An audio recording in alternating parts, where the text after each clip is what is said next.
seja qual for o medo deles na altura. Mas não fui a lado nenhum.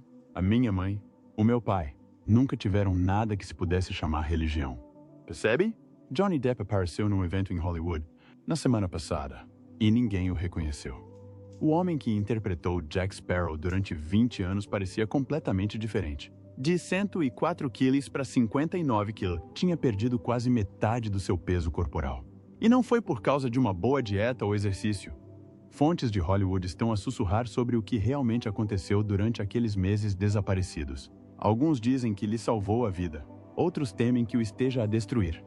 A verdade sobre a sua transformação é mais extrema do que os rumores. Johnny Depp nasceu a 9 de junho de 1963 em Owensboro, Kentucky. Era o mais novo de 4 irmãos. O seu pai, John Christopher Depp, era engenheiro civil. A sua mãe, Betty Sue Palmer, era empregada de mesa e, mais tarde, dona de casa. A família nunca ficava muito tempo no mesmo local. Mudavam de casa a toda hora e Johnny quase nunca se sentia acomodado. Crescer foi difícil para Johnny. A sua mãe tinha um temperamento terrível. Ela atirava-lhe coisas a ele e aos irmãos sem aviso. Johnny aprendeu a esconder-se e a preparar-se sempre que ela entrava em algum lugar. Embora ela fosse por vezes gentil, a maioria dos dias era tensa. O pai de Johnny era bondoso e tímido, mas não conseguia proteger os filhos da raiva de Betty Sue. As mudanças constantes só aumentavam o estresse. Johnny disse mais tarde que se mudaram umas 40 vezes antes de ele fazer 15 anos. Aos 7 anos, mudaram-se para Miramar, na Flórida. A família ficou hospedada num motel durante quase um ano e Johnny sentiu-se mais sozinho do que nunca. A música tornou-se o seu porto seguro. Aos 12 anos, a mãe deu-lhe uma guitarra e Johnny passava horas a tocá-la, usando a música para escapar aos problemas. Aos 12 anos, Johnny já fumava, bebia e consumia drogas. A vida na escola também era miserável. Outras crianças intimidavam-no por ser estranho e diferente. Em casa, a tensão não diminuía. Johnny começou a magoar-se e a recorrer aos comprimidos para os nervos da mãe só para se acalmar. Com o tempo, o seu consumo de drogas aumentou. Era a sua forma de anestesiar a dor e a solidão que o perseguiam por toda a parte. Quando Johnny tinha 15 anos, os seus pais divorciaram-se finalmente. A separação abalou-o. A mãe entrou em depressão profunda e ele tinha de ir ao escritório do pai todas as semanas para receber a pensão de alimentos. Era uma sensação humilhante. Teve também de cuidar da mãe e dos irmãos. Nem a escola conseguia mais ajudá-lo. Aos 16 anos, decidiu deixar a Miramar High School e perseguir o seu sonho de ser músico. Quando tentou voltar passado 2 semanas, o diretor disse-lhe para ir atrás do seu sonho. Era tudo o que Johnny precisava de ouvir. Começou a tocar numa banda chamada The Kids. Quase não tinham dinheiro e costumavam dormir no Chevy Impala de 1967 de um amigo. Tocavam em todos os concertos que conseguiam e até abriam para grandes nomes como Talking Heads, B-52S e Iggy Pop. Apesar dos concertos empolgantes, estavam sempre falidos. Johnny e a banda fizeram o que podiam para continuar, chegando a atuar como modelos para jornais locais para ganhar algum dinheiro extra. Em dezembro de 1983, Johnny e a banda deixaram a Flórida para irem para Los Angeles. Mudaram o nome para Six Gun Method e esperavam conseguir um contrato discográfico. A vida era ainda mais difícil lá. A banda partilhava apartamentos minúsculos, dormia no chão, e Johnny arranjou um emprego a vender esferográficas só para pagar as contas. A cena musical era difícil e nunca conseguiram um contrato discográfico. Nesse mesmo ano, Johnny casou-se com Lori Ann Allison, uma maquilhadora que era também irmã do baixista da banda. Lori apoiou-o em todas as dificuldades. Tinham pouco dinheiro, mas ela tinha contatos que mudariam a sua vida para sempre. Através de Lori, Depp conheceu Nicolas Cage, que já se destacava com filmes como A Rapariga do Vale e Picardias Estudantis. Cage e Depp rapidamente se tornaram amigos. Costumavam frequentar o apartamento de Cage, jogavam Monopólio e conversavam sobre filmes. Um dia, Cage olhou para Depp e perguntou: "Por que é que não tentas representar?" Depp riu-se. "Eu não sei representar", disse, mas Cage continuou a pressionar. "Talvez seja e não saiba", respondeu Cage. Esta simples sugestão foi a faísca que mudou tudo. Cage apresentou Depp à sua agente, Eileen Feldman, que o enviou para a sua primeira audição. Depp nunca pensou em atuar como carreira. Mais tarde, durante um julgamento, décadas mais tarde, Depp disse: "Não tinha qualquer desejo de ser ator. Era musical, mas iam pagar-me $1.284 por semana. Nunca tinha visto tanto dinheiro." E depois, por causa da ligação de Laurie com Cage e da crença de Cage nele, Depp viu-se sentado em frente a Wes Craven para fazer uma audição para um papel. Esse papel era de Glenn Lance em Pesadelo em Elm Street. Depp só foi à audição para apoiar um amigo que queria o papel. Depp nunca tinha atuado antes. Craven não se mostrou interessado no início. Achava que Depp não parecia um ator, mas quando a filha adolescente de Craven viu a fotografia de Depp, disse ao pai que ele era um sonho. Exatamente o que precisavam para Glenn. Craven arriscou e deu o papel a Depp. O papel pagava $1.284 por semana, mais do que Depp alguma vez ganhara. Foi o seu primeiro filme. Teve um orçamento pequeno de $1,8 milhões, mas acabou por arrecadar mais de $57 milhões em todo o mundo e tornar-se um clássico do terror. A cena da morte de Depp como Glenn, a ser sugado para dentro da sua cama e a explodir num geyser de sangue, tornou-se lendária. Foi uma das mortes mais chocantes da história do terror e uma das cenas mais difíceis de filmar. Para filmar, a equipe construiu um cenário giratório que criava a ilusão de sangue a jorrar até o teto. 500 galões de sangue falso foram despejados no cenário. Quando atingiu as luzes, voaram faíscas. A sala girava fora de controle. Foi perigoso, confuso e inesquecível. Aquela cena única mudou a carreira de Depp para sempre. O público adorou. E de repente Hollywood estava a prestar atenção. Na vida pessoal, as coisas eram mais complicadas. Depp e Laurie Ann Allison casaram-se em dezembro de 1983, mas em 1985 já estavam divorciados. Mesmo tendo se separado ao fim de apenas 2 anos, Laurie nunca deixou de o apoiar. Ela apresentou-o a Nicolas Cage e marcou o seu primeiro teste. Depp sempre reconheceu que a sua carreira começou por causa dela. Mesmo depois de Elm Street, Depp não tinha a certeza se a representação era para ele. Continuou a tocar violão e esperava fazer sucesso na música. Aceitou pequenos papéis apenas para pagar a renda, aparecendo em Private Resort e como personagem secundária em Platoon. Mas em 1987, foi escolhido para interpretar Tom Hansen em 21. Em Quarantena, Jump Straight, de repente tornou-se um ídolo adolescente. Foi o papel que o levou do desconhecido à sensação da noite para o dia. Mas o caminho até lá não foi simples. Os produtores escolheram inicialmente Jeff Yeager para o papel, mas depois de filmarem o piloto, não ficaram satisfeitos. Precisavam de alguém que fizesse o público acreditar na personagem. Depp não era a primeira opção. E o próprio Depp não tinha a certeza se queria fazer televisão. No início, nem lia o guião. A ideia de ficar preso a um contrato de TV de longa duração assustou-o. Ainda assim, convenceram-no a fazer o piloto e, assim que as câmeras começaram a rodar, a sua presença foi eletrizante. A série acompanhava polícias disfarçados a invadir escolas secundárias, e a ideia tocou profundamente os espectadores adolescentes. Quase da noite para o dia, Anjos da Lei tornou-se o primeiro grande sucesso da Fox. E o rosto de Depp estava em todo o lado. Todas as semanas, milhões de pessoas assistiam. As revistas estampavam-no nas suas capas. Cartas de fãs chegavam aos magotes. Era algo estonteante e rápido. Mas, nos bastidores, Depp estava exausto. A agenda era exaustiva. 15 horas por dia deixavam-no exausto. O público pensava que o conhecia como Hanson, o polícia sério e taciturno. Mas Depp sentia-se um estranho para si próprio. O papel começou a parecer uma prisão. Depois de filmar 102 episódios em 4 temporadas, Depp estava miserável. A atenção nunca diminuiu, e as expectativas nunca cessaram. Os produtores fizeram-no fazer anúncios de utilidade pública, incentivando as crianças a continuar na escola. Depp detestava a hipocrisia daquilo, especialmente porque ele próprio tinha abandonado a escola. Recusar-se a participar foi uma das pequenas formas pelas quais reagiu. Cada vez mais, Depp sentia-se desiludido com o que a série realmente dizia. Para ele, a ideia de polícias disfarçados nas escolas parecia errada, quase como uma espécie de propaganda.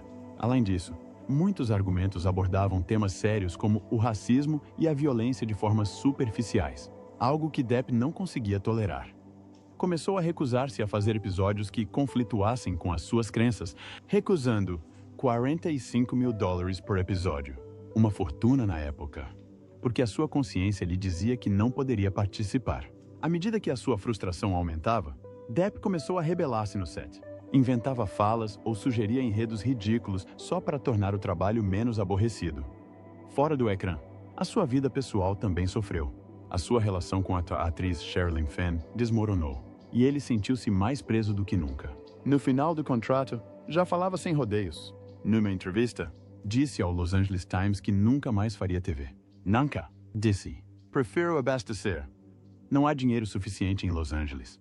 Depp autodenominava-se um fantoche. Mesmo que a série o tivesse ajudado a tornar-se famoso, já não tinha interesse em interpretar aquele papel. Estava tão determinado a sair que chegou a destruir o seu atrelado, na esperança de que a Fox o despedisse, mas precisavam demasiado dele. Só depois de Tim Burton lhe ter oferecido o papel principal em Edward Mãos de Tesoura é que Depp foi finalmente dispensado, no final da 4ª temporada. A sua decisão de desistir foi ousada. A série era ainda extremamente popular, e o seu rosto era o seu maior atrativo.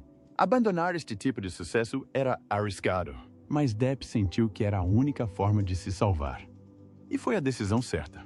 Quase imediatamente, estava a trabalhar com realizadores de renome como Tim Burton e John Waters, mostrando ao público que era muito mais do que um galã adolescente. Entretanto, Anjos da Lei continuou sem ele para uma 5ª temporada, mas não durou. A audiência despencou. A série foi cancelada pouco tempo depois, comprovando o que já todos sabiam. Sem Johnny Depp, a série simplesmente não era a mesma.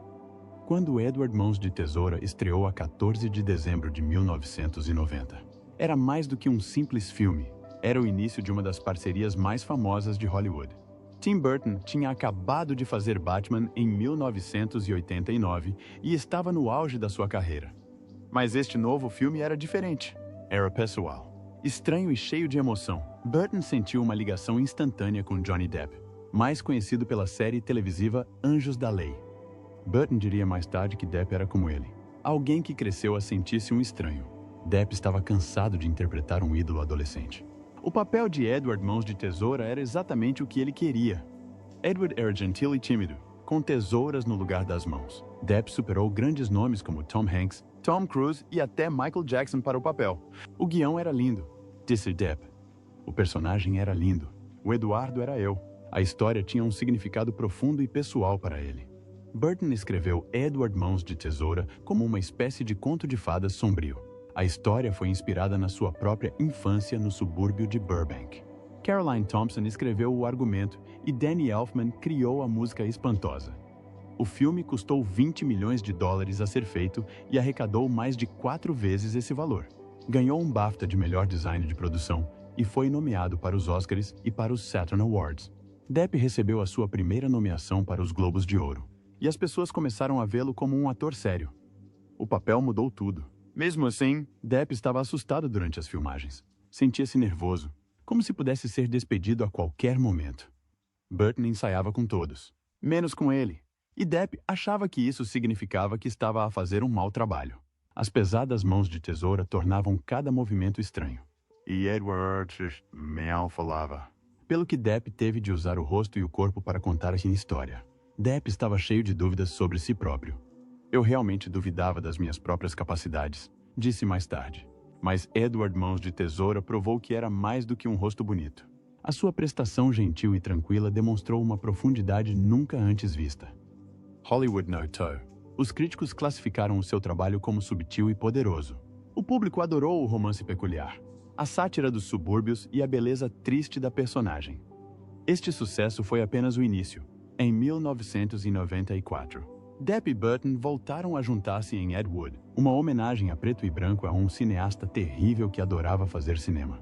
Depp interpretou Wood com uma mistura de humor e sinceridade, e o filme ganhou 2 Oscars, incluindo um para Martin Landau como Bela Lugosi. Muitos consideram Ed Wood um dos melhores de Burton. Em 1999, Depp e Burton estavam novamente a trabalhar juntos em Sleepy Hollow, lançado a 19 de novembro de 1999. O filme era uma versão assustadora da famosa história de Ichabod Crane.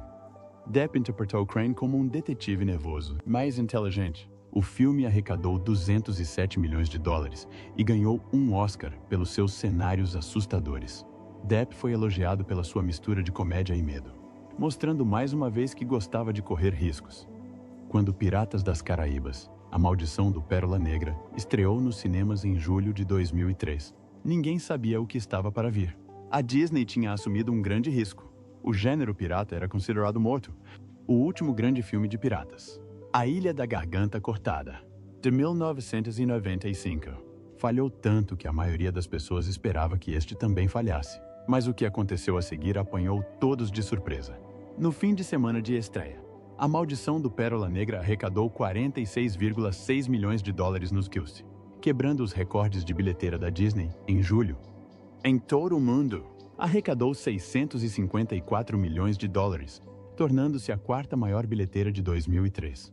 De repente, Johnny Depp era uma estrela, e a sua personagem, a Capitão Jack Sparrow, estava em todo o lado.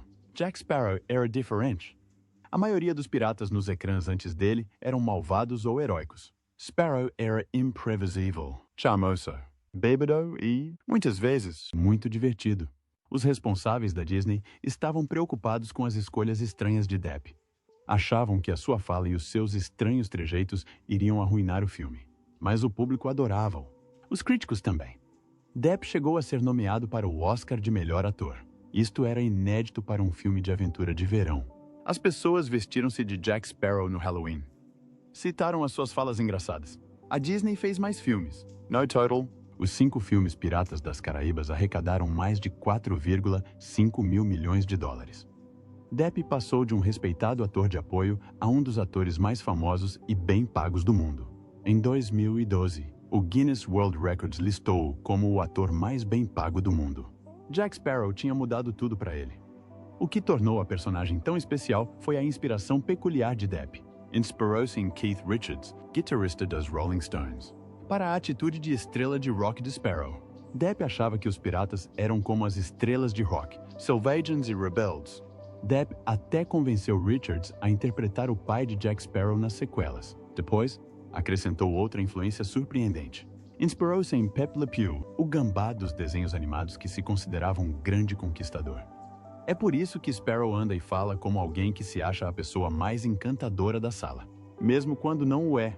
Esta mistura de arrogância e confiança descomprometida criou uma personagem única. Jack Sparrow sempre teve a certeza de si, mesmo quando tudo corria mal. Depp disse um dia que Sparrow conseguia correr entre as gotas de chuva, sobrevivendo sempre por sorte. Os fãs adoraram este estilo imprevisível. Parecia novo e excitante. Tornou-se um dos papéis mais icônicos do cinema moderno. E o dinheiro continuou a entrar. O primeiro filme custou 140 milhões de dólares a ser feito e arrecadou 654 milhões de dólares.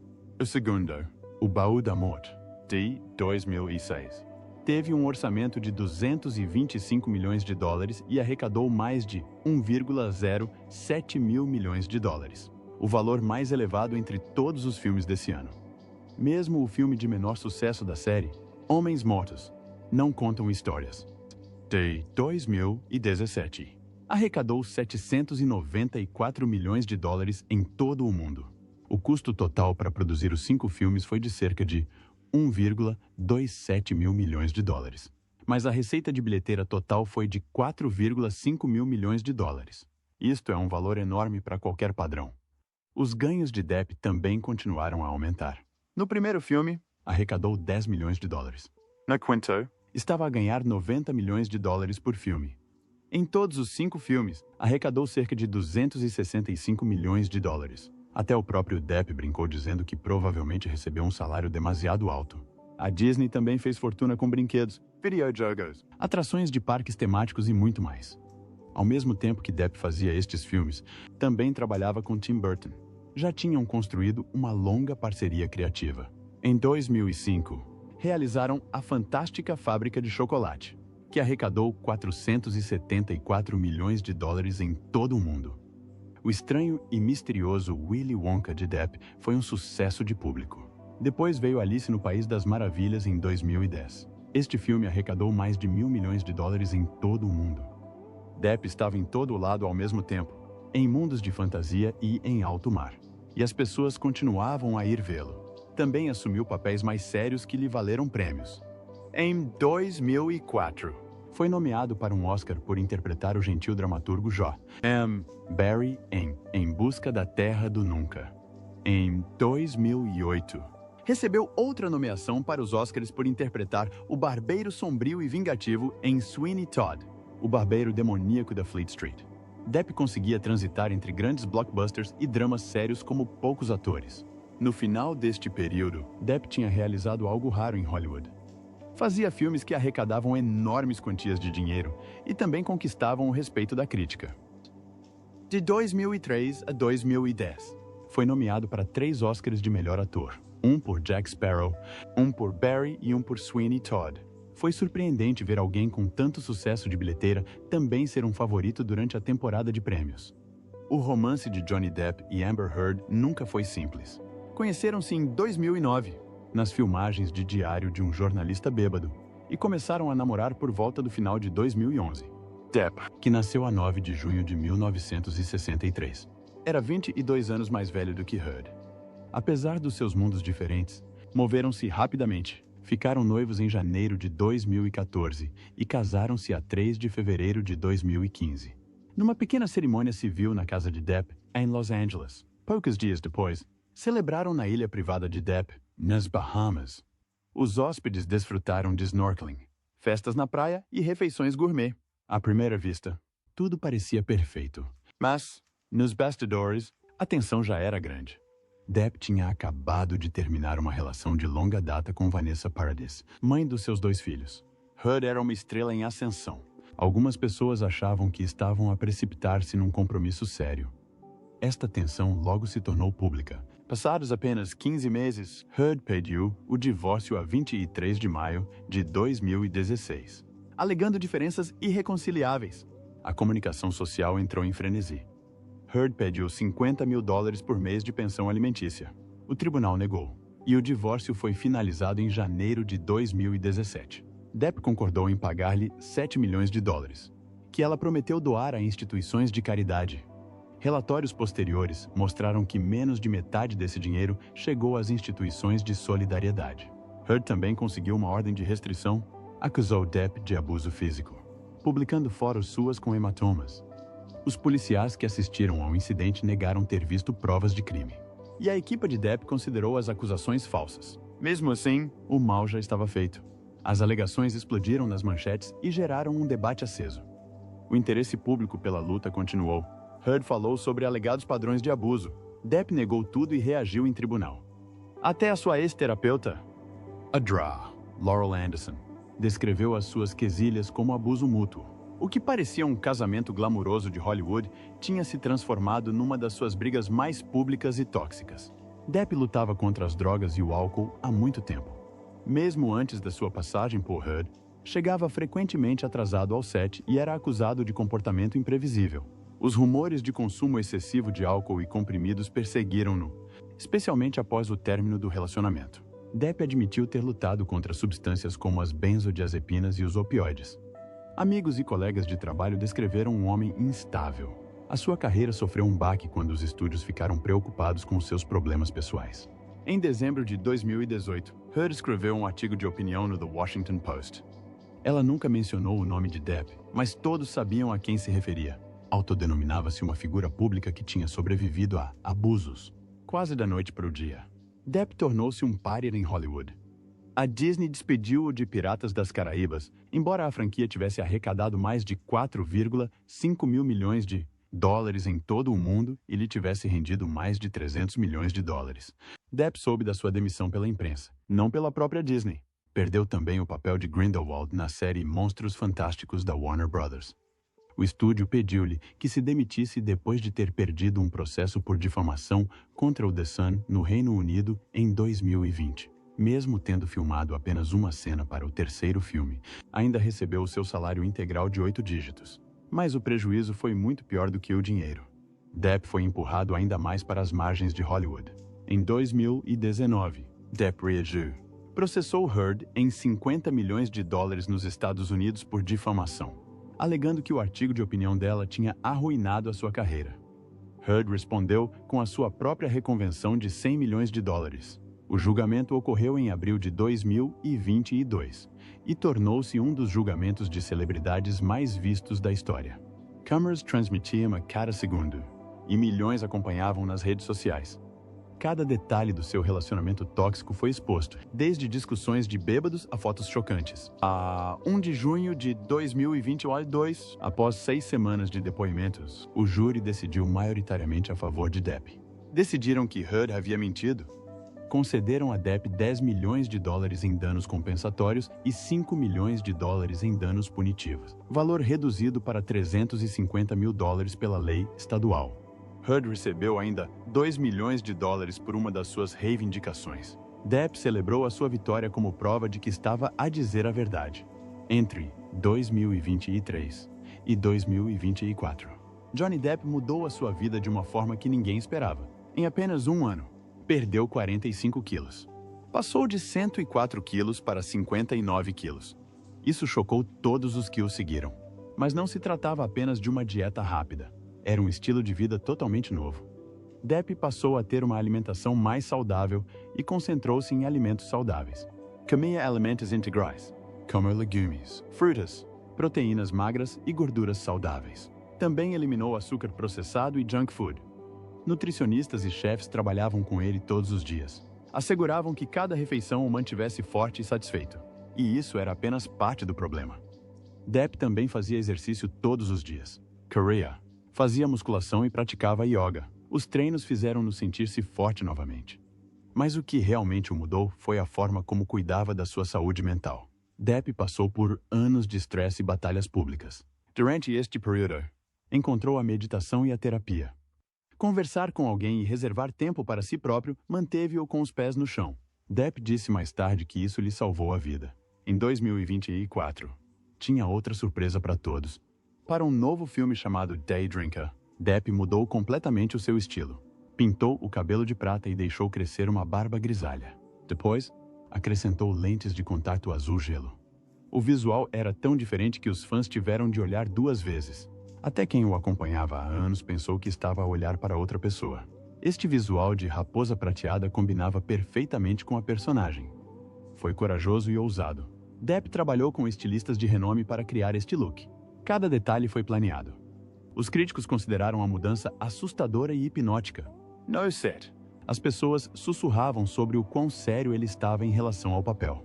Quando as fotos surgiram na internet, a reação foi instantânea. As redes sociais explodiram com comentários a apelidá-lo de irreconhecível. As revistas de moda escreveram artigos inteiros a elogiar a mudança. Os fãs começaram até a pedir aos seus próprios barbeiros e cabeleireiros que pintassem o cabelo e a barba com prata. Depp passou meses a preparar-se para o papel. Estudou a voz e os hábitos da personagem. Este profundo empenho deixou uma forte impressão em todos. E depois havia o seu sorriso. Os fãs há muito que brincavam sobre os dentes de Depp. Mas em 2024, apareceu com uma dentição perfeita, branca e alinhada. A mudança foi tão grande que se tornou viral. Alguns até acharam que as fotos eram falsas no início. Os dentistas sugeriram que o trabalho provavelmente demorou meses e custou uma fortuna. Depp nunca falou muito sobre o processo, mas os fãs puderam ver o quão mais confiante ele parecia. Aquele novo sorriso tornou-se um símbolo do seu regresso. Até os meios de comunicação não paravam de falar sobre o assunto. As fotos mostravam-no a sorrir em eventos e a rir em entrevistas. A alegria parecia real. Muitas pessoas sentiram-se inspiradas. Algumas até marcaram as suas próprias consultas de medicina dentária depois de verem os resultados de Depp. E como se tudo isto não bastasse, a carreira de Depp também estava de volta aos eixos. Em 2024, o famoso realizador Terry Gilliam escolheu-o para o papel principal em Day Drinker, ao lado de Penélope Cruz. Começaram a circular rumores de que Depp também tinha sido escolhido para interpretar Satanás no próximo grande projeto de Gilliam, Carnival at the End of Days, previsto para 2025. Estes papéis não eram pequenos. Provaram que Hollywood estava pronta para o acolher novamente. Os especialistas da indústria consideraram-no um dos retornos mais surpreendentes da década. A notícia inundou sites de entretenimento e jornais. Todos queriam falar sobre o regresso de Depp. Em entrevistas no final de 2024 e início de 2025, Depp falou honestamente sobre o que tinha acontecido. Em entrevista à Rolling Stone e à Esquire, admitiu que muitas pessoas abandonaram a carreira quando as coisas estavam difíceis. Já estive rodeado de falsos filhos da puta que me abandonaram, disse a um repórter. Depp não escondeu a sua raiva ou tristeza, mas também falou sobre o que aquela dor lhe ensinou. Disse que perder essas pessoas o obrigou a fortalecer-se, ajudou-o a concentrar-se nos poucos que realmente se importavam. Esta experiência deixou-me mais determinado a reconstruir a minha vida, disse a um entrevistador. As palavras de Depp espalharam-se por toda a parte.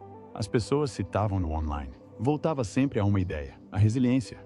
A resiliência não é apenas uma palavra, disse. É um modo de vida para mim agora. Os fãs responderam calorosamente. Muitos que acompanharam as suas lutas sentiram esperança nele. Outros admiraram a sua honestidade.